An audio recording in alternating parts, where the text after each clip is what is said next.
Hey folks, welcome to a very special episode of SwillinGrog's Wonderful World of Beer. I'm joined via Skype by Tiny Brewer and Kate of Offtapbrewing. They're actually not far from me, but we're still hooking up via Skype. I was actually at Tiny's place last week and I gave him this can of what we're reviewing today and a can to Kate of Hobgoblin, which is 5.2% alcohol by volume. And it's brewed and canned by the Wychwood Brewery of Witney, Oxfordshire, in the United Kingdom. And of course, Witney, Oxfordshire is surrounded by the Wychwood Forest, thus the name of the brewery. When did you first try this? When probably 3-4 years ago, when we first started trying different craft beers, and wasn't one of our first craft beers, but it was within that first sort of in our early stages. Opening our minds to different flavours and not just lager. So yeah, yeah, definitely. This is definitely a very different beer that we have here. But yeah, I mean, it's certainly got quite the cult following, particularly overseas, and its reputation really does precede it. But I think without further ado, we should crack these 440ml cans of Hobgoblin open and make an assessment of them. Now, I was mentioning to Tiny earlier that a lot of people do say that it's actually a little bit better in the cans, so we shall find out. All right. It's got a drama. Crack them open. And I'll pour this out into my Cotswold Beer Festival 2013 glass. Hobgoblin glasses. We've got Hobgoblin glasses and shirts, and I just thought of that, but that's all cool. It's all open and poured now. Yeah. That would have been awesome. We went around, and as Dan Murphy's were bringing in the Hobgoblin, when they first started getting it, they had those promotional packs. Yes. With the shirts and the glasses in them. Yeah. And we actually have a couple. Ooh. Yeah, I ended up getting on with the glass, yeah, but I thought I'd use this glass today. Yeah. I completely forgot, and then I just remembered, and then Kate said something, I'm like, yeah. All right, well, we'll first of all talk about its appearance. I think you could probably describe it as a very, dark brown, colour with, a reddish hue. If you hold it up to the light, you can certainly see that, reddish hue, and you've got like, I've got now 2 fingers of beige head. It was probably about 3 when I poured it, but it's dissipated just a little. But almost got it right to the point line, actually, on this glass. Yours looks quite carbonated, Tiny. yes, you poured yours into a cold glass, mate. Yeah. Your glasses were off the shelf. That's the difference between the glasses and the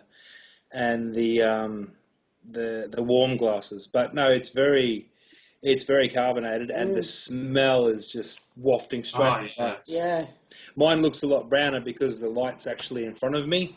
From our side of it, it's very red. It's very red, and you can tell that there's like some sort of chocolate malt or black pattern in there, as well as the crystal. It's not a real dark crystal, but it's more of a highly roasted grain to go in there to give it that colour.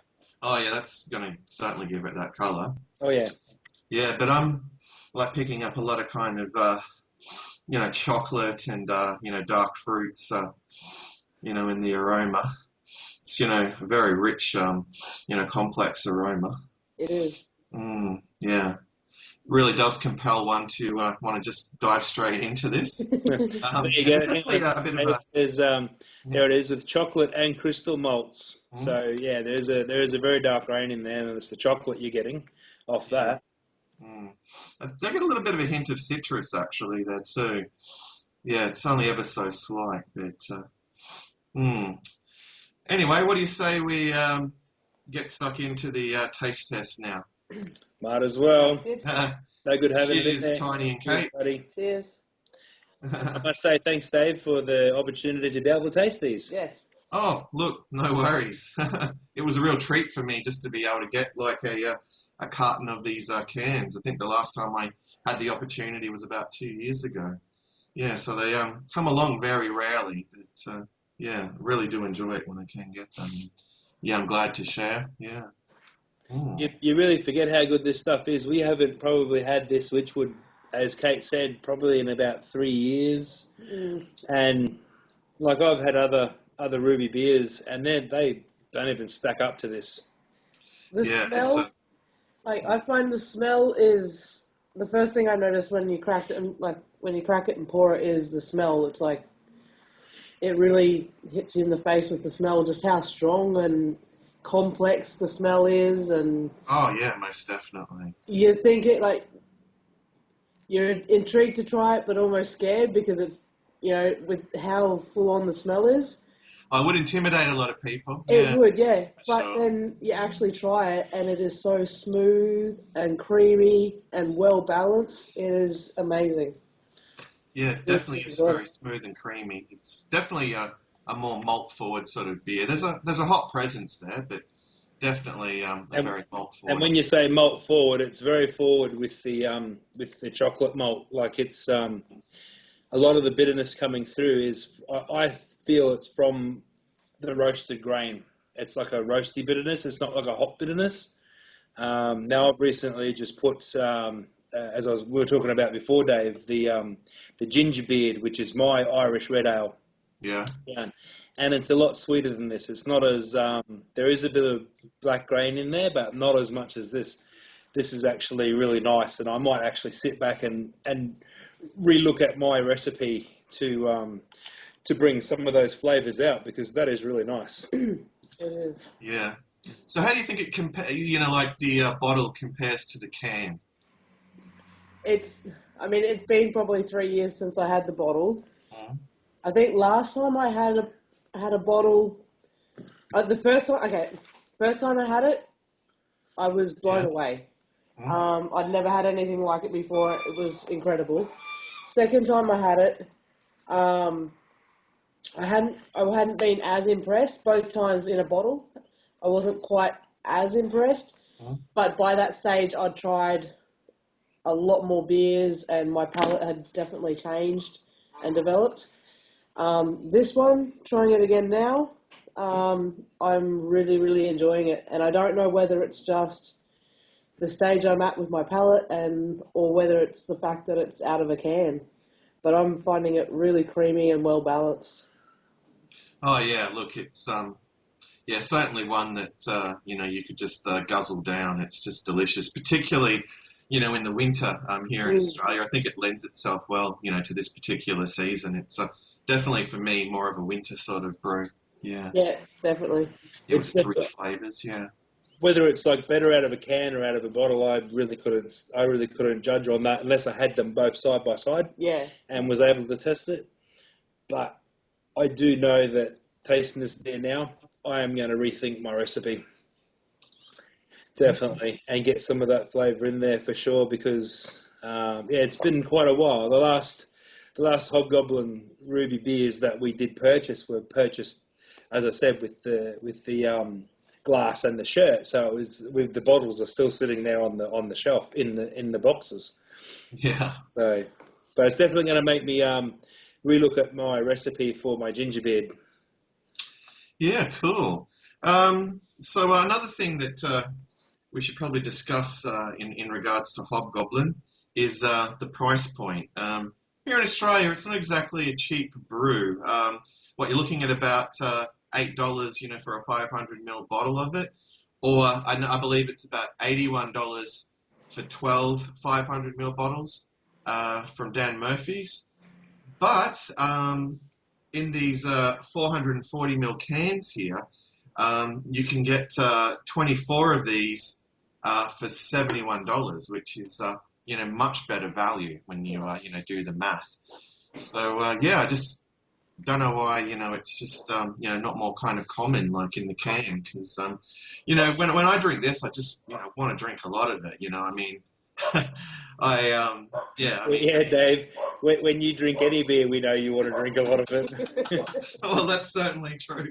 We definitely have had the privilege. Yeah. Yes, well, that's very true. All right, well, let's wrap this up and give it a score out of 10 after one last gulp. After one last skull. Mm.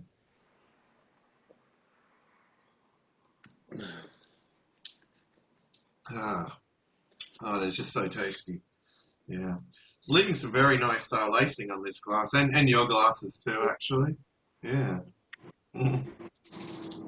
Superb. All right. Well, all in all, it's an excellent beer. I've said it before. Like, I'm, a huge fan of it. It really impresses me, a great deal. I think it's slightly better in the can, so I'd be more than happy to give it a solid 10 out of 10. It's definitely a 10 out of 10 brew. Yeah. What about the fact I'd have to go a lot less than that because you only left one can here each. We had that 24-pack left here. I'd have to go a 10 out of 10. I'm kidding.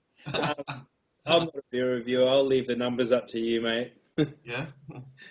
Would you be willing to give it a score, Kate? Yeah, I don't claim to be a beer reviewer, but just putting it on my own personal preference and out of beers that I like or don't like, I'd probably go a 7 or an 8. Yeah. I definitely really like it. It's definitely one of my top beers. Yeah. But at the same time, it's seasonal in that I wouldn't now enjoy it to the same extent in the middle of summer. So for me, like a 10 out of 10 beer would be something I could drink all day, any day of the year. Mm. So, which I couldn't do with this, but it's definitely enjoyable. So you would really say that the drinkability and sessionability of a brew plays a huge part in, like the overall score of a beer. Yeah. Yeah, I think there's a lot to be said for that, but I don't know, I just enjoy this so much. But I would, and I have said that it's more of a winter sort of brew, but still, it's a definite, a 10 out of 10. It really knocks my socks off, so. All right, well, anyway, Tiny and Kate, thanks for joining me via Skype for this, review, or revisit, in fact, of, because I am revisiting it, because I did review it a couple of years back. But, look, it's been a pleasure, and one of these days we're going to have to, all do it in the flesh over at Offtapbrewing HQ, I think, yeah. We've tried several times. We have tried several times. Always something comes up, either I'm brewing or the sausages need turning or something. I think when we tried to review this, I pulled my camera out and it was flat. Someone had been filming on my camera or left it on or something that night of the party. So that's why that didn't get done, because my camera was flat. Yeah. So next time we'll make time straight away before everyone gets this. Yeah, we'll do it. We'll have to do it early in the morning. Yeah, it'll be about a 10:30 a.m. review, I think. Yeah. All right. Well, once again, thanks for joining me, and thank you, YouTube, for watching this. And until next time, fare thee well, all. Cheers. Cheers, mate.